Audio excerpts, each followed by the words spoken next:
শিক্ষার্থীদের উপর মানবাধিকার লঙ্ঘনের প্রমাণ পেয়েছে জাতিসংঘ।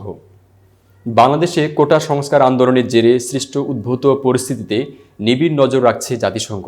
আন্দোলনরত শিক্ষার্থীদের বিরুদ্ধে নিরাপত্তা আইন শৃঙ্খলা রক্ষাকারী বাহিনী অতিরিক্ত শক্তি প্রয়োগ ও মানবাধিকার লঙ্ঘনের বিশ্বাসযোগ্য তথ্য প্রমাণ পেয়েছেন বলে জানিয়েছেন সংস্থাটির মহাসচিব আন্তোনিও গুতেরেস। এর প্রেক্ষিতে তিনি গভীর উদ্বেগ প্রকাশ করেছেন। এছাড়া যে কোনো পরিস্থিতিতে পদক্ষেপ নিতে জাতিসংঘ প্রস্তুত বলে জানানো হয়েছে। সোমবার মহাসচিবের মুখপাত্র স্টিফেন ডুজারিক এক ব্রিফিংয়ে এসব কথা জানান। প্রথমে তিনি বাংলাদেশ ইস্যুতে একটি বিবৃতি পাঠ করেন, এরপর প্রশ্নোত্তর দেন।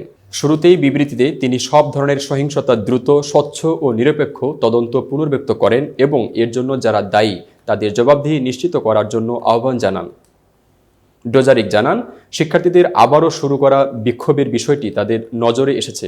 চলমান পরিস্থিতি নিয়ে জাতিসংঘের উদ্বেগের বিষয়টি তুলে ধরতে অব্যাহতভাবে ঢাকা এবং নিউ ইয়র্কে বাংলাদেশের সংশ্লিষ্ট কর্তৃপক্ষের কাছে বার্তা পাঠানো হচ্ছে বলে উল্লেখ করেন তিনি। ব্রিফিংয়ের শুরুর দিকে পোডিয়াম থেকে বাংলাদেশের চলমান পরিস্থিতি নিয়ে জাতিসংঘ মহাসচিবের বিবৃতি পড়ে শোনান ডোজারিক। তিনি বলেন, যথাযথ আইনি প্রক্রিয়া মেনে চলা, মত প্রকাশ এবং শান্তিপূর্ণ সমাবেশের স্বাধীনতার অধিকারের উপর গুরুত্ব আরোপ করেছেন মহাসচিব। আইন শৃঙ্খলা রক্ষাকারী বাহিনীর সদস্যরা যেভাবে বিক্ষোভ দমনে অতিরিক্ত বল প্রয়োগ করছে এবং মানবাধিকার লঙ্ঘনের বিশ্বাসযোগ্য যেসব প্রমাণের খবর প্রকাশ পেয়েছে তাতে শঙ্কিত তিনি। সব ধরনের সহিংসতার ঘটনা দ্রুততা, স্বচ্ছতা এবং নিরপেক্ষতার সঙ্গে তদন্ত করে দোষীদের শাস্তির আওতায় আনার আহ্বান পুনর্ব্যক্ত করেছেন জাতিসংঘ মহাসচিব। ডোজারিক বলেন, বাংলাদেশের চলমান পরিস্থিতি নিয়ে ঢাকা এবং নিউ ইয়র্ক উভয় জায়গায় সংশ্লিষ্ট কর্তৃপক্ষের সঙ্গে আমাদের উদ্বেগের বিষয়টি অব্যাহতভাবে বলে যাচ্ছি।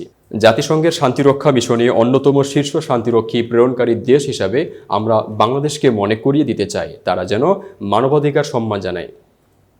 তিনি আরও বলেন, বাংলাদেশ কর্তৃপক্ষ আমাদেরকে জানিয়েছেন যে জাতিসংঘের লোগো সম্বলিত গাড়ি বিক্ষোভ দমনে আর ব্যবহার করা হবে না। আমরা একটি বিষয় আবারও মনে করিয়ে দিতে চাই এবং পুনরাবৃত্তি করতে চাই যে যেসব দেশ শান্তিরক্ষা মিশনে সদস্য পাঠায় তারা যেন শুধুমাত্র শান্তিরক্ষা মিশনে নির্ধারিত দায়িত্ব পালনের সময়টাতেই যেন জাতিসংঘের লোগো সম্বলিত গাড়ি ব্যবহার করেন।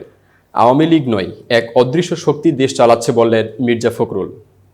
আওয়ামী লীগ নয়, অদৃশ্য শক্তি দেশ চালাচ্ছে বলে মন্তব্য করেছেন বিএনপির মহাসচিব মির্জা ফখরুল ইসলাম আলমগীর। তিনি বলেছেন, আওয়ামী লীগ দাবি করে তারা দেশ চালাচ্ছে। আসলে কি তারা দেশ চালাচ্ছে? তারা দেশ চালায় না। এক অদৃশ্য শক্তি দেশ চালাচ্ছে এবং যাদের নির্দেশে তারা আজ বাংলাদেশের মানুষের অধিকারগুলো কেড়ে নিয়েছে। শনিবার বিকেলে রাজধানীর নয়াপল্টনে জাতীয়তাবাদী যুবদলের এক বিক্ষোভ সমাবেশে বক্তব্য দেন মির্জা ফখরুল ইসলাম আলমগীর। বিএনপির চেয়ারপারসন খালেদা জিয়ার মুক্তি, তারেক রহমানের নামে করা মিথ্যা মামলা প্রত্যাহার এবং যুবদলের সভাপতি সুলতান সালাউদ্দিন সহ কারাবন্দী নেতাদের মুক্তির দাবিতে এই বিক্ষোভ সমাবেশ হয়। বিদেশে যাওয়ার সময় বিমানবন্দরে হয়রানির অভিযোগ করে বিএনপির মহাসচিব বলেন, নিজ দেশে থেকে আমরা আজ পরবাসী হয়েছি। চিকিৎসার জন্য বিদেশে যেতে আদালত থেকে অনুমতি নিয়ে যখন আমরা এয়ারপোর্ট যাই সেখানে আমাদের ঘণ্টা ধরে আটক রাখা হয় বিভিন্ন কারণে এবং সহজে ছাড় দেওয়া হয় না। এ পর্যায়ে মির্জা ফখরুল ইসলাম আলমগীর এক অদৃশ্য শক্তি দেশ চালাচ্ছে বলে অভিযোগ করেন। তিনি বলেন, আমাদের রাষ্ট্রযন্ত্র, আমাদের পুলিশ, আইন শৃঙ্খলা রক্ষাকারী বাহিনী আছে, আমাদের প্রশাসন আছে, বিচার ব্যবস্থা আছে। প্রতিটি প্রতিষ্ঠানকে তারা আজ কুক্ষিগত করেছে, দলীয়করণ করেছে। তাদের লোক ছাড়া কেউ কোথাও যেতে পারে না। মির্জা ফখরুল ইসলাম আলমগীর বলেন, চাকরিও পান না। জিজ্ঞাসা করে দেখেন, অনেকে বিসিএস পরীক্ষা দেন, তাদের সবাইকে চাকরি দেওয়া হয় না। তাদের ডিএনএ টেস্ট করা হয় তারা কোন দলের, তাদের বাবা মা চাচা ভাই কেউ বিএনপির সঙ্গে জড়িত আছে কিনা, তাহলে চাকরি হবে না পাস করেও। আর টাকা ছাড়া কোনো চাকরি হয় না। এই একটা অবস্থায় তারা দেশটাকে নিয়ে এসেছে। এতক্ষণ বার্তা বৈঠকের সাথে থাকার জন্য ধন্যবাদ। নতুন নতুন তথ্য ও সংবাদ পেতে বার্তা বৈঠকের ইউটিউব চ্যানেল ও ফেসবুক পেজের সাথে থাকুন।